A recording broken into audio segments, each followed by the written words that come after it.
Am I live? That's what I was asking. Am I live? Am I live? Am I live? I'm trying to figure it out. Hey, welcome to the Good Fight. I am super excited about tonight's conversation. And I know for a fact that the reason that I am so excited is because I don't know what's going to happen. How many of you are like that? How many of you are fascinated by what you don't know, by the uncertainty of life? Now, don't get me wrong, I'm a planner. I plan everything. I plan it from the rooter to the tutor. That's what I do. And that's important to me. It's important to me to prepare. It's important to me to be ready. It's important to me to operate in what I believe is my spirit of excellence. But when I do all of that work, it is also important for me to let it go, to realize that I have absolutely positive.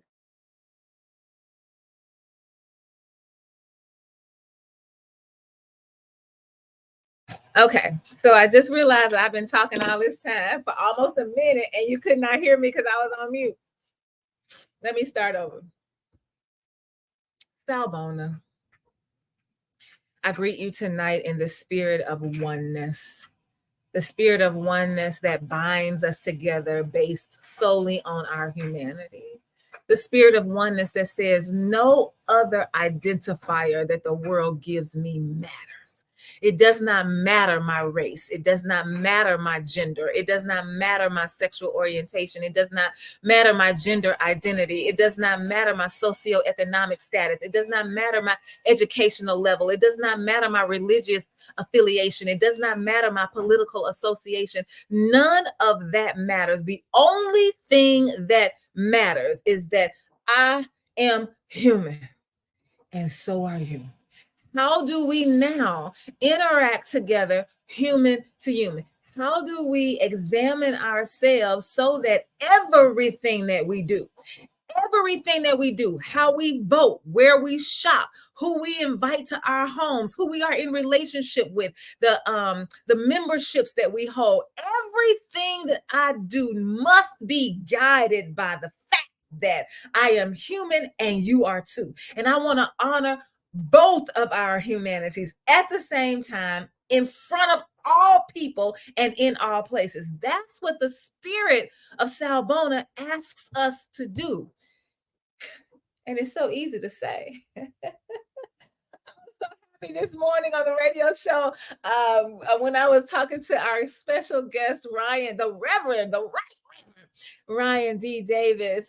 He said, "Yay, Bo Sawubona," remembering that Sawubona is an invitation. And if you accept the invitation, then that is your response. Yay, Bo, I accept you. I accept this opportunity to see you in the fullness of who you are as human, period. And so that is the spirit that I greet you in on this night. I am so excited that you are here. If this is your first time with us at the Good Fight, welcome, welcome, welcome. There are ways that you can engage in the good fight, just like the people who come all the time. They already know this because they hear it every week. But one of the ways that you can engage in the good fight is to find yourself, locate yourself in the story that I'm telling. I'm telling the story based on my lived experiences. That is true. But because we are human to human, there's something that I'm going to say that resonates with you that you can say, yep, hey, hey, I feel that. I know exactly what you're talking about. So find yourself in the story. And when you find yourself in the story, that does not mean that it's always a good thing. Right? You might find yourself in the story and realize you need to say, ouch. Oh, I do that. Like, wait, Denise. And so it is important for you, however you find yourself in the story, to then ask the next question: is this how I want to be? Is this who I want to be in the story? Is this what I want to portray? Is this what I want to demonstrate? Is this how I want to show up? And those are only questions that you ask yourself and that you can answer for yourself. The second way that you can engage in the good fight is to look through a window where it's really not your story. I'm talking all this talk for a whole hour. I'm going to be talking, and there are some things that I'm going to say, and you'll be like, what is I ain't never heard of that. I ain't never seen that before. Like, I cannot get with that. And that is okay. And because again, it is a story. And so when you are looking through a window, you realize that the story that you are hearing, the story that you are experiencing is your in your body is a gift. And all you have to do with these stories is what you do when somebody gives you a physical gift. If I gave you a present, if I brought you some flowers, if I gave you a gift, what would you say? Thank you. Like with gratitude, you would receive it. And that's the same thing that happens when you're looking through a window. You receive the story that's being told, somebody else's story, with gratitude. And why are you grateful for the story?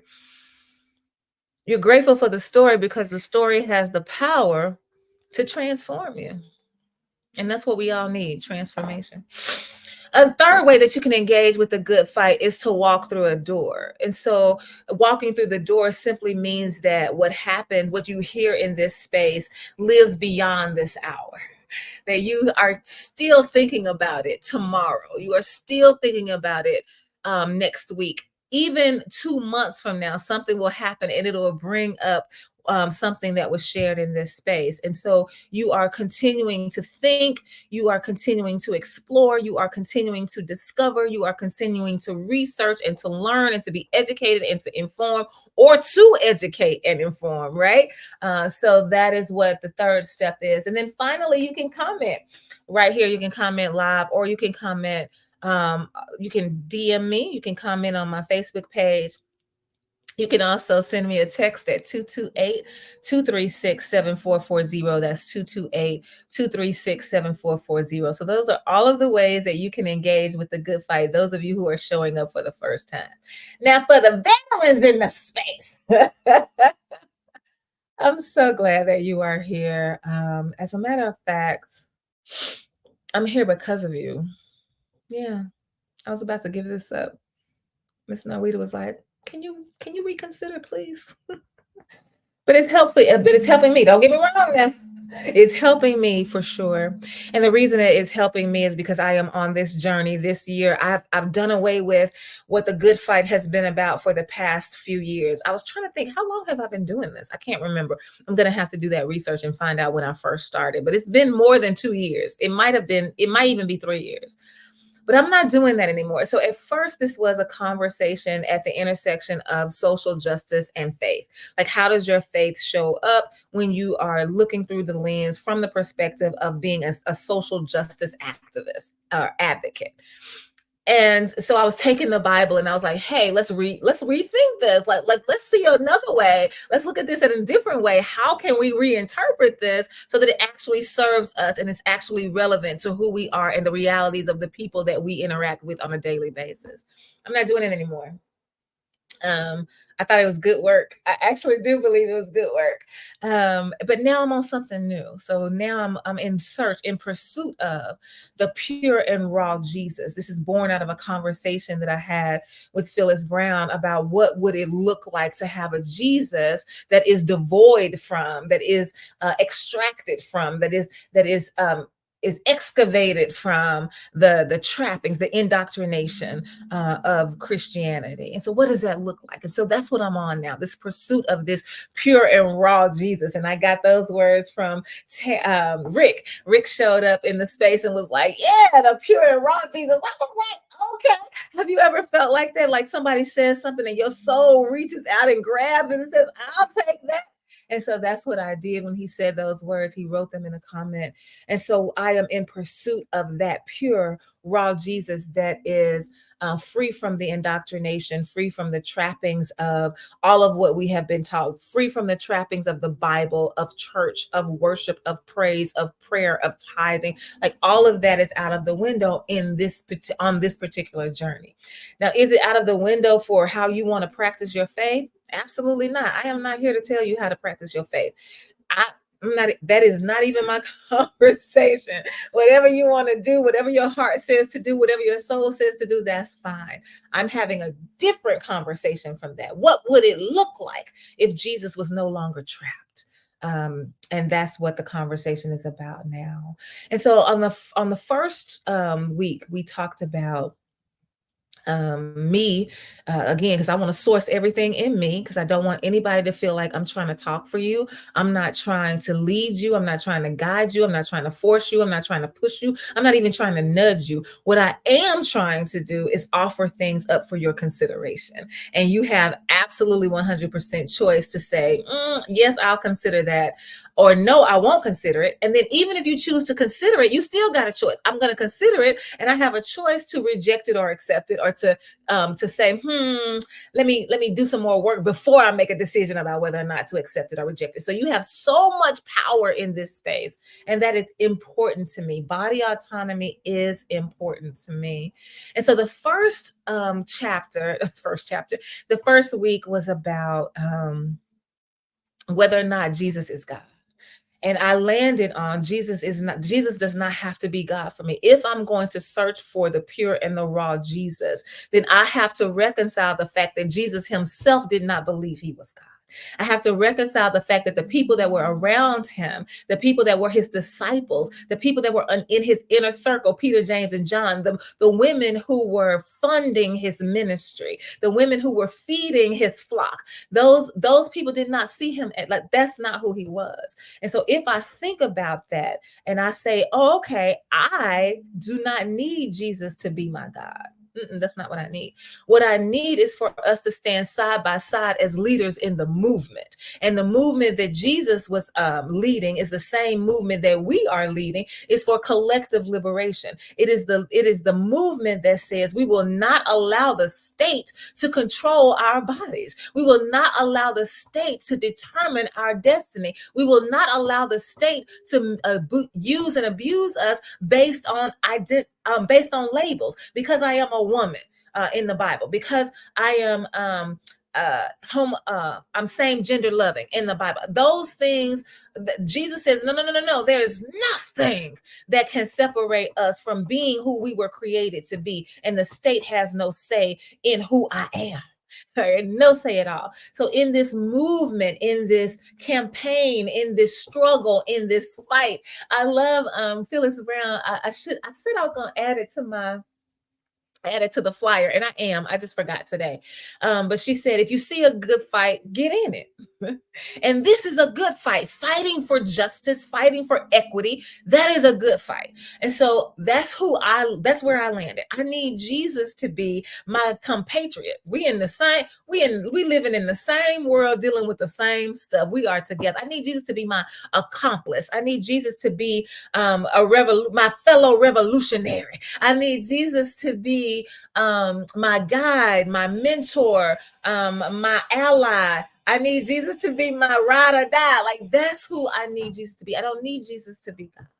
And then the next week we talked about, okay, well, if we're rethinking who Jesus is for us, then the next chapter, the next question is, then who am I for Jesus? And then where I landed is, I'm not Jesus's slave. That's I used to teach children after school. And I would spend some time, like I would talk to them and I would say, okay, I would give them instructions about this is what we're going to do. And I would give them instructions. Do you have any questions? Everybody understand? Do you have all your supplies? We would do all of that. And then I would say, now, let me tell you what we're not going to do. Right? Because the children have not been, many of the children that I was working with have not been emboldened to know that they can speak in front of a group and stand firm. They're nervous, they're laughing, they're putting the posters up in front of their faces, they're giggling, they're judging. It's a whole bunch of stuff that's going on simply because we are not pouring into them about the essence. We're not pouring into the essence of who they are, to stand tall and to speak loud and to hold your shoulders back and know that even if you make a mistake, it's okay. Like, we haven't done that. And so I would have to say, let me tell you what we're not going to do. We're not going to get up here and laugh. Like, I would have to do that. So that's what I want to say about this Jesus. If I am on this pursuit to a pure and raw Jesus, let me tell you what I'm not going to do. I'm not going to be his slave. Point blank, period.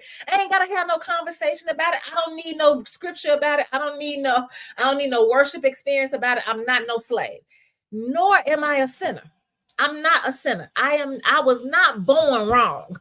Just because I was born, now I'm bad, I'm wrong, I'm inferior, I'm less worthy. No, no, no, no. So where I landed is that if being in relationship with God, because remember Jesus, we in relationship as leaders side by side. But if being in relationship with God is rooted in God's love for me, if that is the base of the relationship, then I'm not required to be a slave. That kind of love does not require me to be a possession. Love does not require ownership of another person's body, like of another person. Like I'm in relationship right now, and I say that all the time. Look, let me tell you something.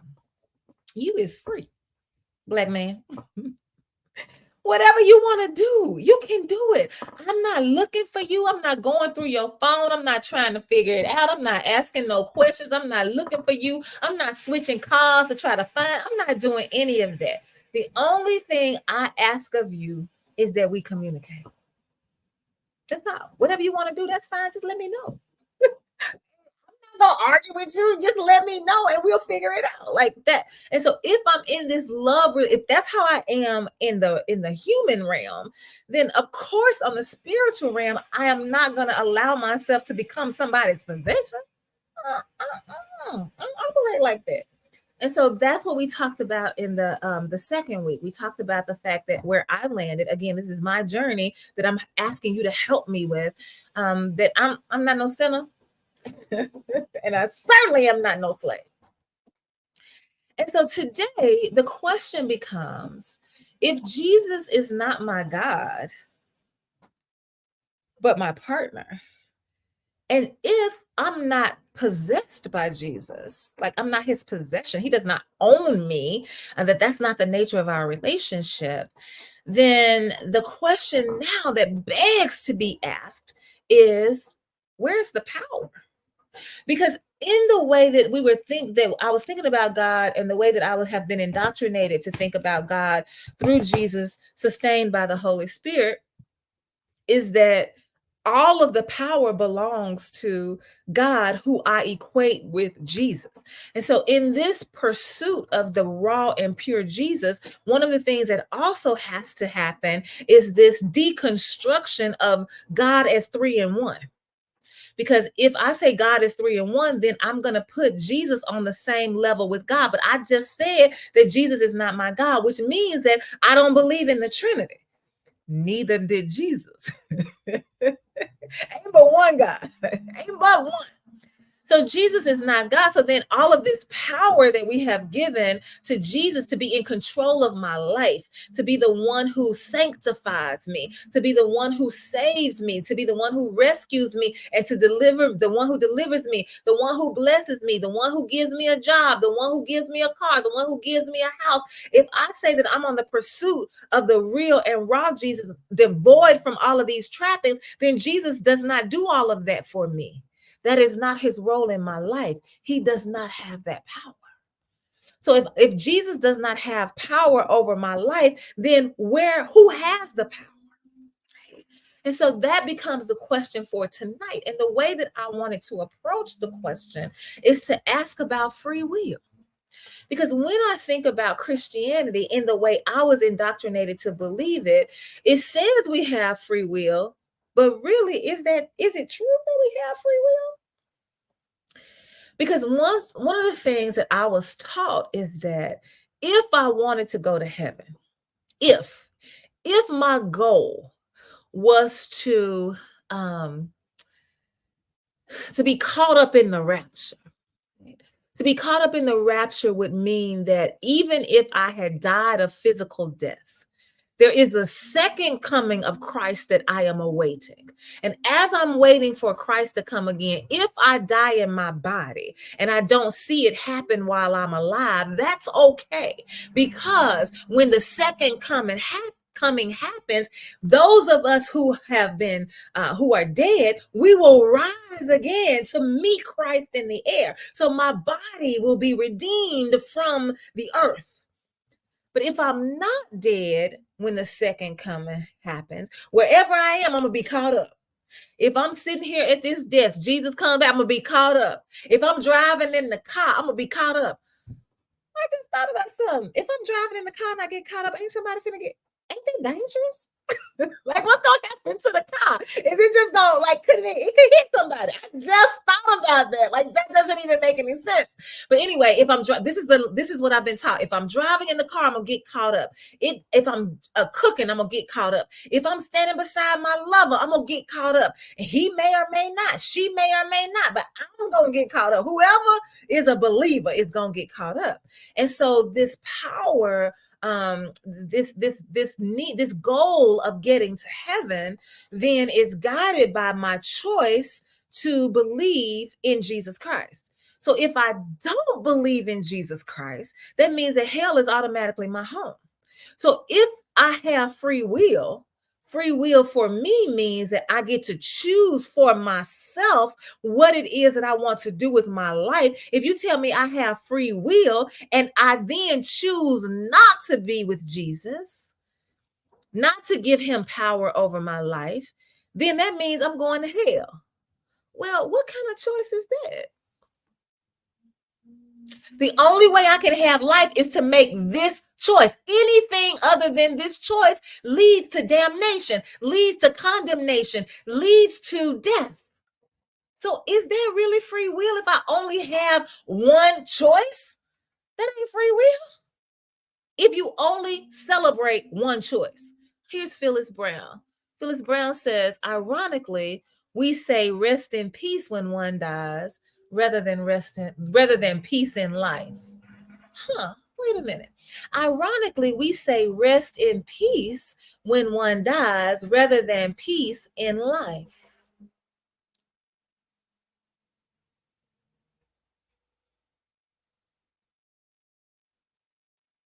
You only achieve peace when you die. Where is peace where I'm living?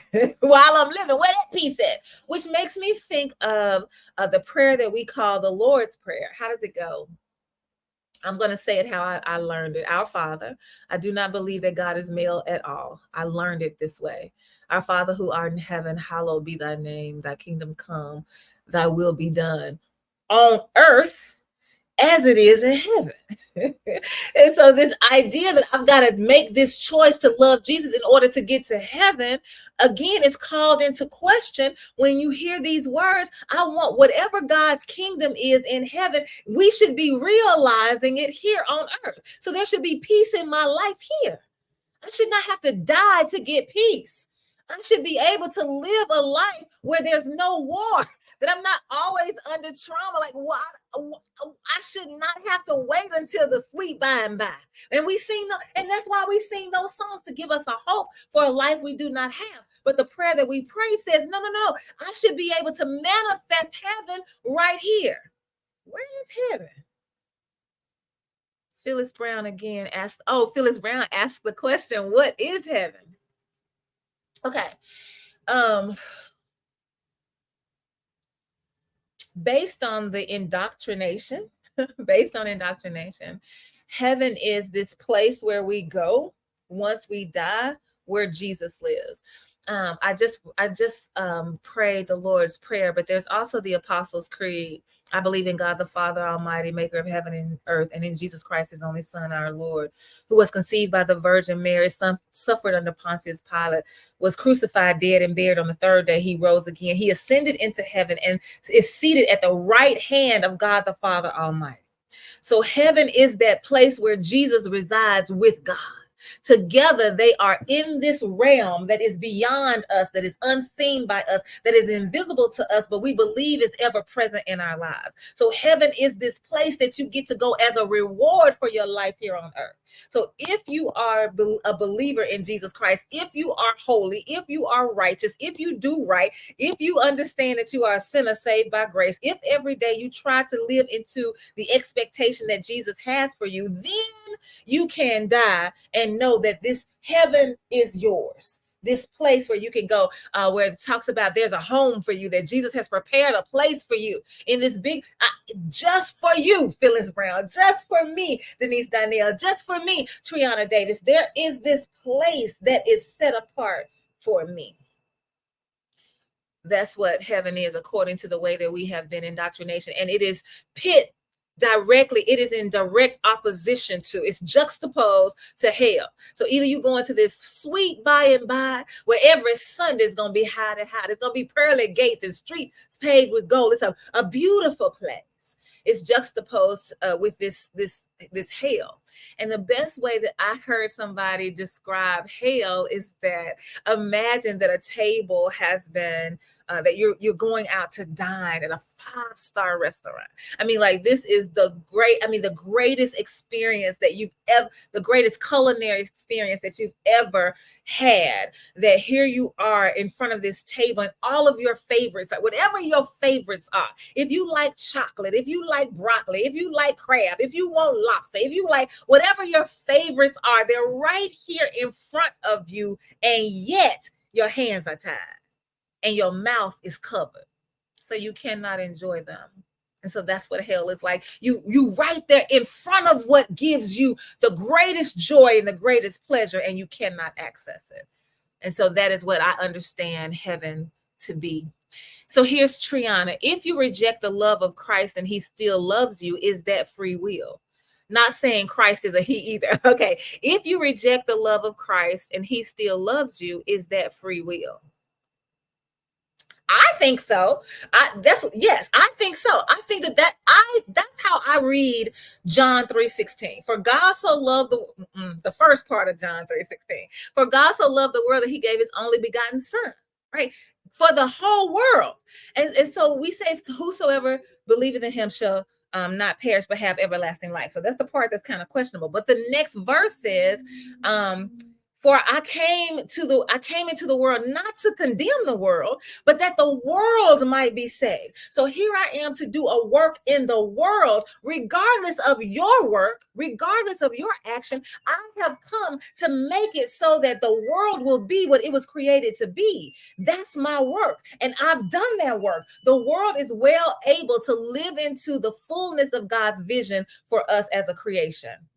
It's us who have decided, wait a minute, I don't want the world that God envisioned. I'm going to envision my own world based on exclusion and oppression and power and control. So if you say, if you reject the love of Christ and he still loves you, yes, because I believe that even if you are not a Christian, that Christ still loves you.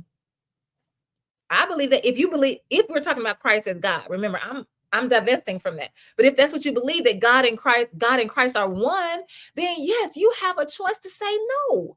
And God will honor your choice. That's what free will is, but that's not how we teach it. Here is another question from Phyllis Brown. Where is the peace in life?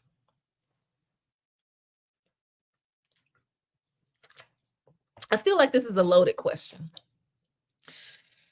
because I think it depends on how you define peace. Personally, I do not find peace outside of my home in the regular day-to-day of the world. I don't find peace there.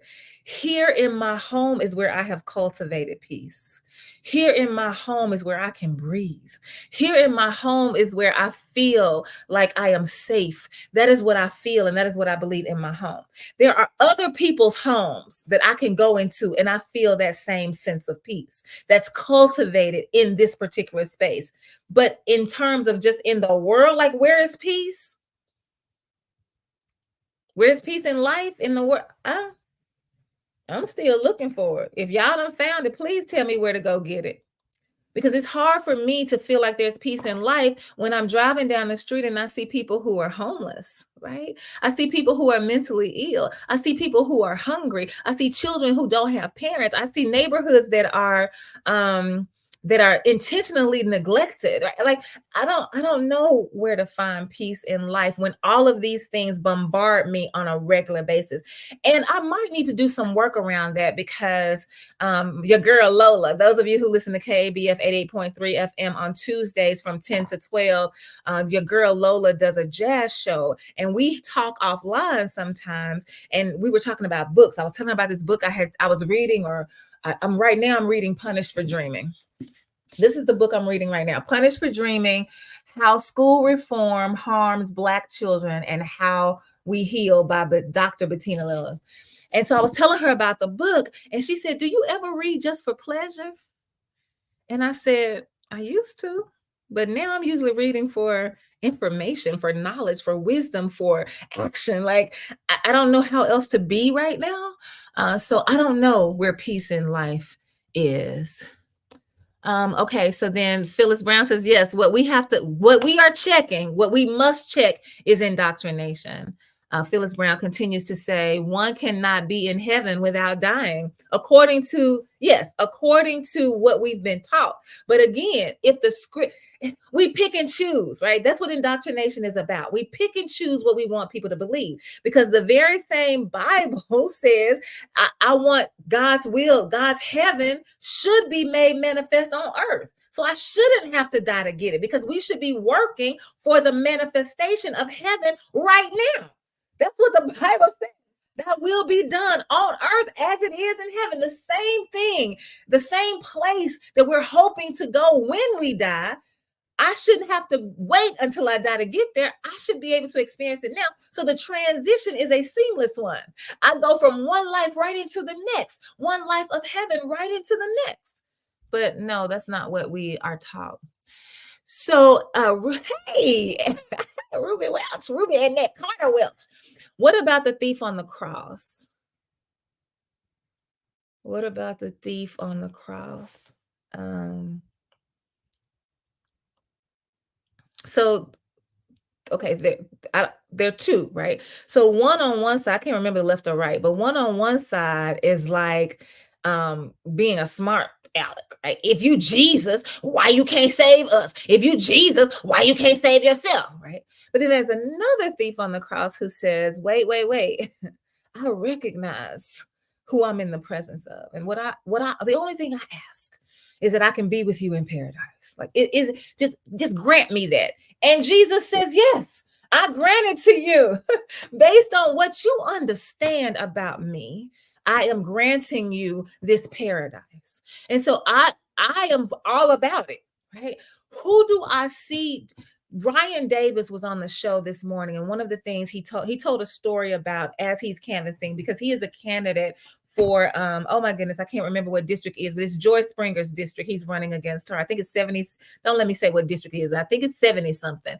And he said that he was canvassing, going door to door, wanting to talk to people about voting for him. And one of the men that he met along his canvas said to him, I've seen you before, and I really thought that you were Afrocentric, but now you're talking about being Christian. Like, how do you reconcile being Christian and being Afrocentric?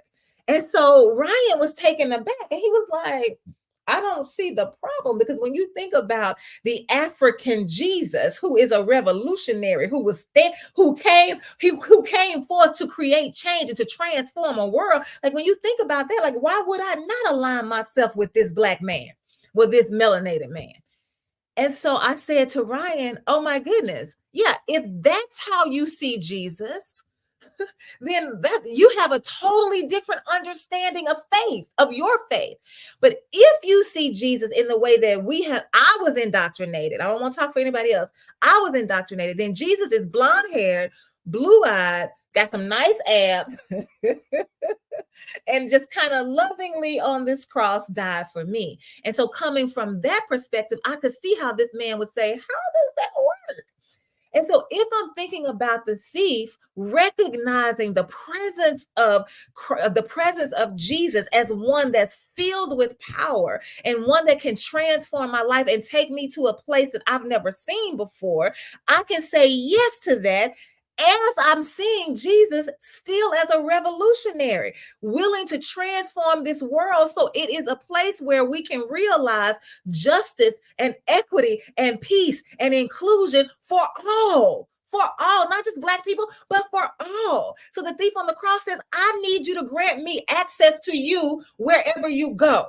And Jesus says, I've already given all of us everything that you need to be in this place called heaven right here. We just got to do the work. And I'm right beside you to do the work. We got the power together. In this moment, we putting our body on the line for it. How many of us are willing to put our body on the line for it? That's where I think we find the problem, because in order for us to really divest from what we've been taught, we got to stand up and confront some stuff, which means if we're going to stand up and confront people who have given us things. My daddy used to my daddy gave me everything I ever wanted. He even gave me things I didn't even know I wanted. But it came with a price. And that price was his control over my body.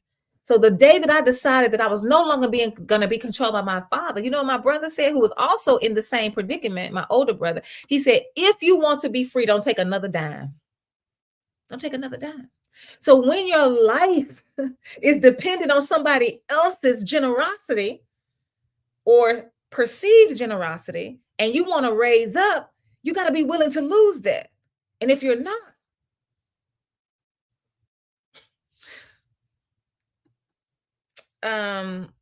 wait, where am I? Okay. So so now here is Phyllis Brown. Is this Phyllis Brown? Yes, Phyllis Brown says will watermelon be at the table? I was talking about, like, hell, make the table. Remember, this is your table. So if you love watermelon, it will be on your table and you will not be able to get it. Only the things that you love are on this table. Ain't no watermelon gonna be on my table because I don't love watermelon. As a matter of fact, I hate when people say this, but some people like, I'm gonna revoke your black card because I'm not a fried chicken eater. I'm not a watermelon eater. Like all those stereotypes, like they do not apply to me at all. So it just depends. And so Phyllis Brown asked the question, what does begotten mean? So there's a whole school of thought where there's an argument about this back in the day, a huge argument. So the question is, when you say that Jesus is God's only begotten son, are you saying that Jesus did not exist, that God created Jesus? Is that what begotten means? So that Jesus really wasn't God, really wasn't always here, like we talk about in Genesis and we talk about again in John chapter 1.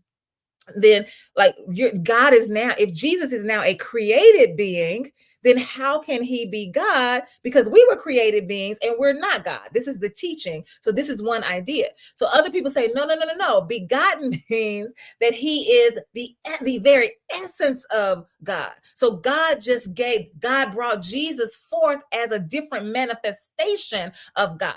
And so when we talk about John 1, the word was God. In the beginning was the word, and the word was God, and the word was with God. And then verse 14 says, and then the word became flesh. So this is still God, just in a different manifestation. This is God. Jesus is God incarnate. And so begotten, it depends on which school you fall in. Like, do you believe Jesus was created by God? Or do you believe that Jesus is the very essence of who God is? And so that's a question that's up for you to decide, like which one of those resonates more with you. But that's the argument that we have, that the scholars have. So why do you have to be a Christian? Are you saying, like, why does Denise have to be a Christian? Like, why does a person have to be a Christian? I'm going to take it just as a general question. Here's what I really believe. And I want y'all to tell me what y'all believe. What I really believe is that most of us really in our lives are rocking on, not even thinking about Jesus. Even if we've been to church every Sunday, even if we've been baptized, we are not really focused on, we hear it because we go to church. It's a routine, it's a habit, it's a practice, it's what we've been taught to do. So we just do it automatically. We are on autopilot. That's what I believe. It's not something that we are focused on. It's not something that we are really intentional about until something happens. And the best example that I have for this is, have you ever seen, those of you who have seen What's Love Got to Do with It with Tina Turner? Tina Turner is in this awfully abusive relationship with Ike Turner. He is whooping her tail on a regular basis. And she gets to the point where she cannot take it anymore. And she's in the dressing room. They're about to go on stage, and one of the other singers is in there, and Tina Turner is putting on her lipstick, and she goes all the way across her face, and her friend realizes that, oh my goodness, something is wrong. Tina Turner ends up in the hospital because she's having a breakdown, because she's trying to deal with all of this stuff. And the friend who walks in the room to comfort her, to be there for her, to make sure that she is not alone, to give her all that she needs in this moment, happens to be a Buddhist. And what happens to Tina Turner? She becomes a Buddhist, because when she was at her lowest point and she thought that her life was about to end, and she was reaching out for something to hope in, something to give her a new start, something to get her through the day, something to keep her alive, her friend offered her Buddha and she accepted it. I really believe that had her friend been Christian, Tina Turner would have been a Christian. I believe that had her friend been is Muslim, Tina Turner would be believing in Allah. I really believe that that's what happens to most of us. We don't have to be a Christian, but what we have to have is hope. What we have to have is a future. What we have to have is the belief in something that's going to get us out of this situation that we are in, whether we got ourselves in it or not. However we ended up in the situation, I need a way of escape. Who can help me escape this? And so many people go to prison, and then when they are in prison, that is when they become faithful. That is when they become Muslim. That is when they become Christian. That is when they start to believe, because in this moment, I need something bigger than me. Who has something to offer? So I don't believe you have to be a Christian, but I do believe you have to have hope. Yeah, I thought your question was loaded.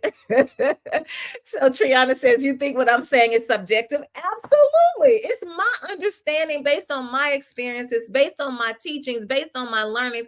Absolutely. It's mine. And that's why I wanted y'all along along the journey with me. Help me see it from a different perspective. Bring up something else for me to consider. I am open to all of the perspectives. Phyllis Brown says there are 32 wars on this earth right now. Where is the peace? Let me just say this, Phyllis Brown. You've said this before. I think you wrote it into the show one day, and I think I said this to you. I didn't know it was 32 wars on this earth right now. I did not know that. Am I the only one who did not know that? It's 32. Like, I knew about the war in Ukraine. I knew about the war with Israel and Palestine, and now you got the Houthis. Like I could count 3. Like 32? And I said that to say this. Most of us are not aware of what's happening. That's one of the reasons why I always invite us into the Sawubona, the spirit of oneness. Because in the spirit of oneness, whatever war somebody else is going through, that's my war. I should know about it. I should know about it. I should feel it. I should be fighting against it. But I can't I can't fight against something or feel empathy or try to help something that I'm not even aware of. And why is Denise not aware of these 32 wars on this earth right now? Because I ain't watching TV. I'm not asking any questions. I'm doing my own thing. Look, I got enough to work. I got a show coming up on March 4th. I got Bible study on Tuesday night. I got the show on I got the radio station. I got my own business. I got to think about my mama. Like, I'm over here living my own life. I'm not thinking about nobody else in war besides the ones that pervade the media. So where is peace? I'm trying. So that's why I come home. And I think a lot of people are, look, let me just get home. I'm going to close the doors. I'm going to block out the rest of the world in order for me to be at peace. And when we do that, we separate ourselves from everybody else, because sometimes it's just too much. For me, I'm talking for me. Sometimes these systems of war and oppression and exclusion is too much for me to think about. Sometimes I just turn on something on my iPad, something stupid that I don't have, something that's a comedy. I don't care. I just cannot think right now. I don't know where there could possibly be peace in a world where you got 32 wars on the earth right now.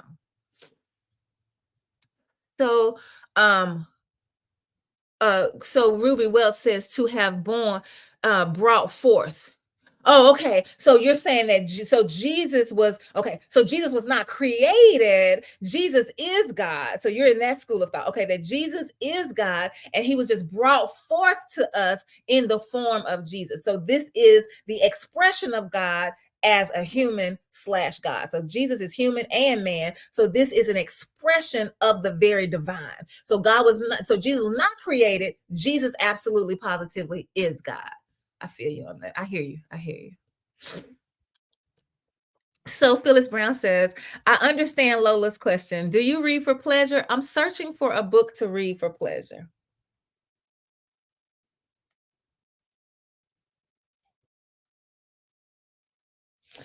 I was just trying to do a cursory glance of my bookshelves that I have here in the office. I think that I guess it depends on what pleasure is for you. I think maybe the books that I have by Malcolm Gladwell, I really like him. He wrote the book Outliers. He wrote the book David and Goliath. I think that those books could be considered pleasure because mm, mm, they're trying to get you to think about uh, uh, uh maybe that's not. Oh, okay. I got black food. Do cookbooks count? Because I got black food right there. That should be something that you read for pleasure. Uh-huh. Yeah, I got a few cookbooks by black people. I got yams. What's the one about yams? No, it ain't no. It's not any books in here that are for pleasure. But let me say this: I have books in my office that are all social justice books by Black folks. And if you are in my living room, den, I got an open plan, so call it whatever you want. All of those books are by Black folks.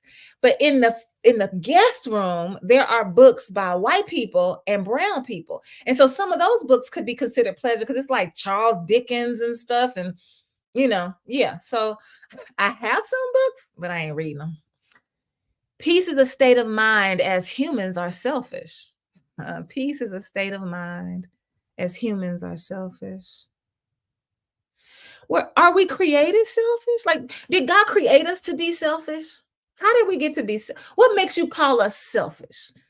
Because if we're talking about this pursuit of a Jesus that is pure and raw and in relationship with us, do you think that would be the goal for God to say you have this companion with you so that you can learn how to be selfish? Where we get that from?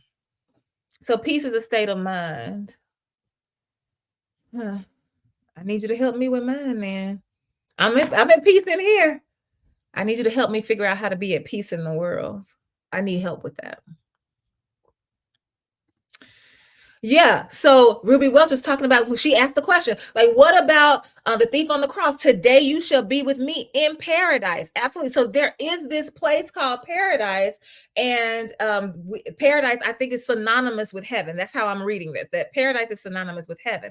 I get that. The only question I'm asking is, if the Lord's Prayer says, let thy will be done on earth as it is in heaven.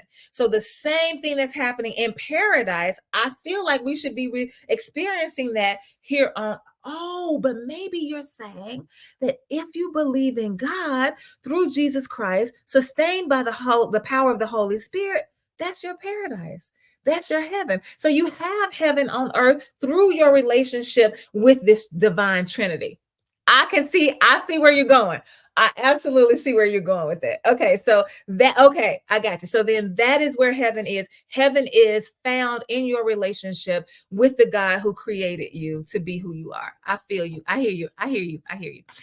Phyllis Brown says, peace is a state of mind. How can that be? Do the people in Gaza need to change their minds to be in peace? Wow, peace is a state of mind. How can that be? Do the people in Gaza need to change their minds to be in peace? So if you just say, "Oh, I'm not worried about this bombing going around me. I'm going to stay and I'm going to center myself. I'm going to and I'm going to be at peace." Is that possible? Triana, she talking to you. So Phyllis says, I was impressed with Ryan's description of Jesus. Yes, he called him like he was like this like, what are you talking about? This African revolutionary? Like, why would I not? Yeah, I sent him a note. I sent him a note after he came on the show. And I said to him, I was thanking him for his presence on the show. And then I said, we needed to hear everything that you said. Everything that you said, we needed to hear. Okay, so Oh, okay. Wait. Let's listen to Ruby. No, ma'am. The Jesus I saw in your arms are too short to box with God almost made me give up religion. He was black with dreadlocks. What? No, ma'am. The Jesus I saw in your arms are too short to box with God almost made me give up religion. He was black with dreadlocks.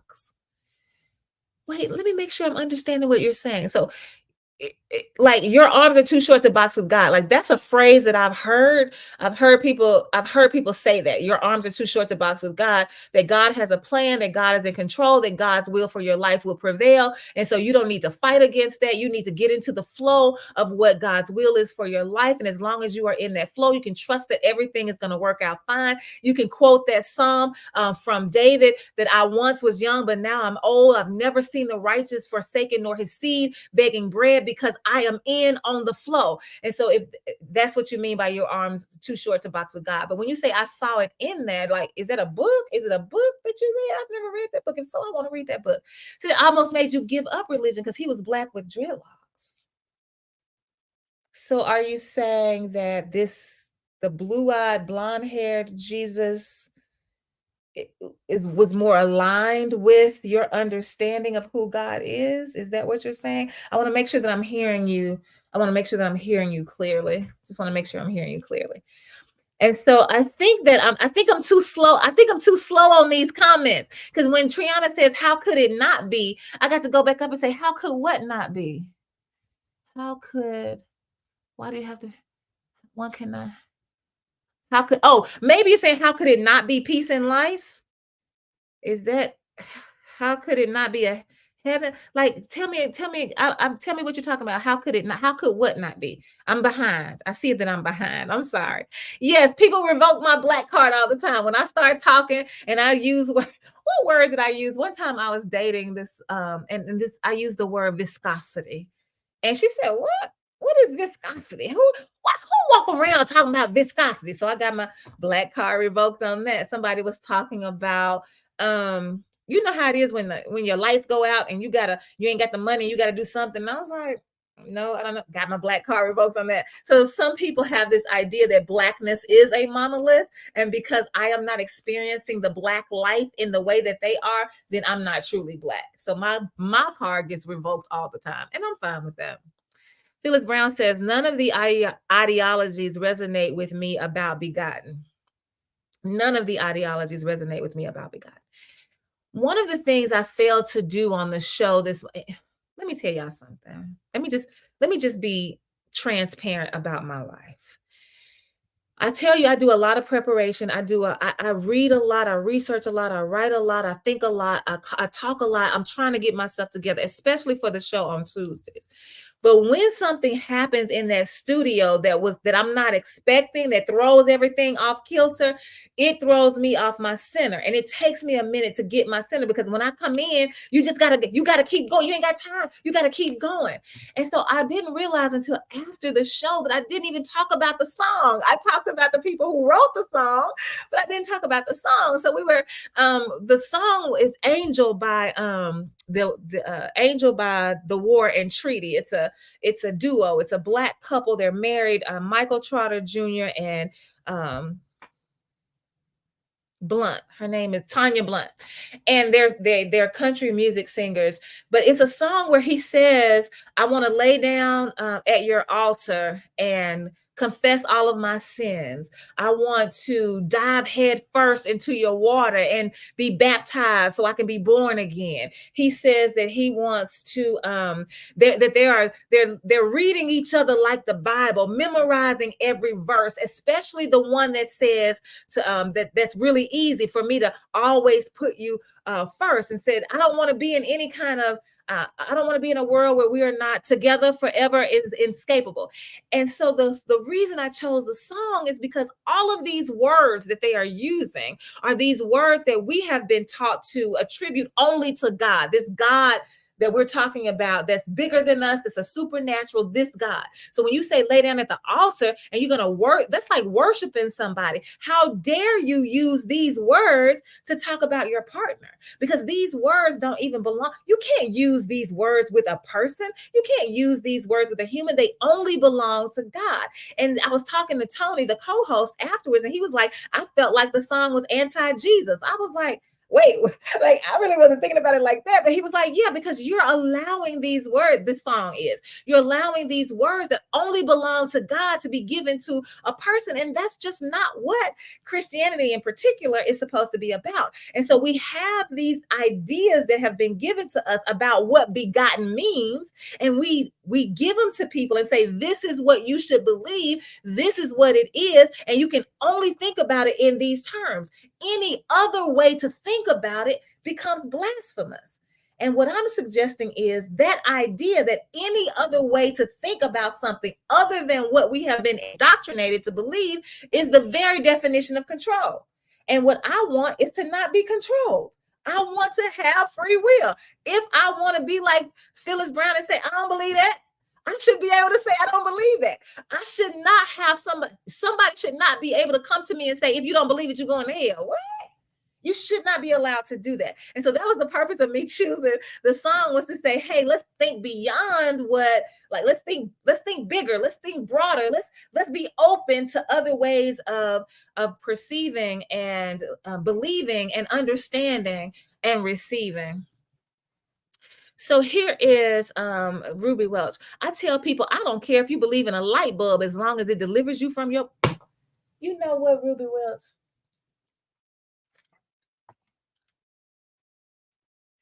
Ruby Welch said, I tell people, I don't care if you believe in a light bulb as long as it delivers you from your bondage.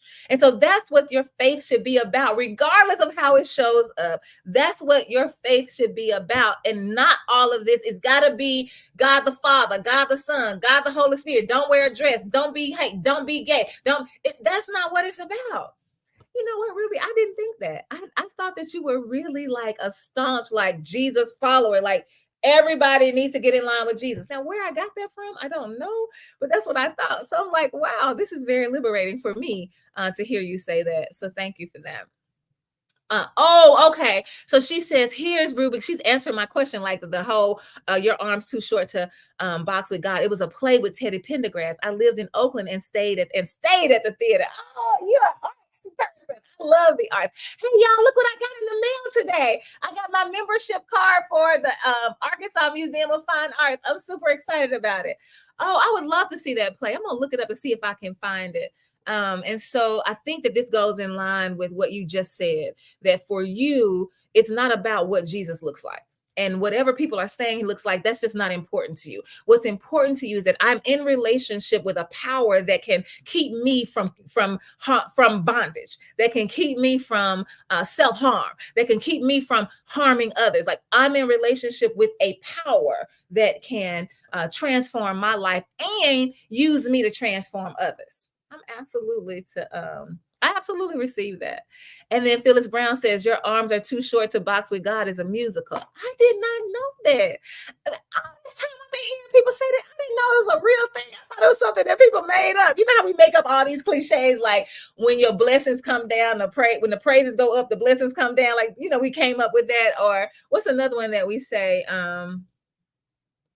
If you take one step, gotta take two. I thought it was one of those things where we just kind of made it up. So here's Triana. Y'all are funny. Research the mind. If you have never had a peace of mind in the midst of chaos, then you don't understand. It is beyond meditating and humming or acting as if things are not happening around you, for you are truly fully aware. What you have decided to do in your mind triggers your body is to choose peace even when others don't. Whether in war with self, others, a country, you can also always choose peace if you desire.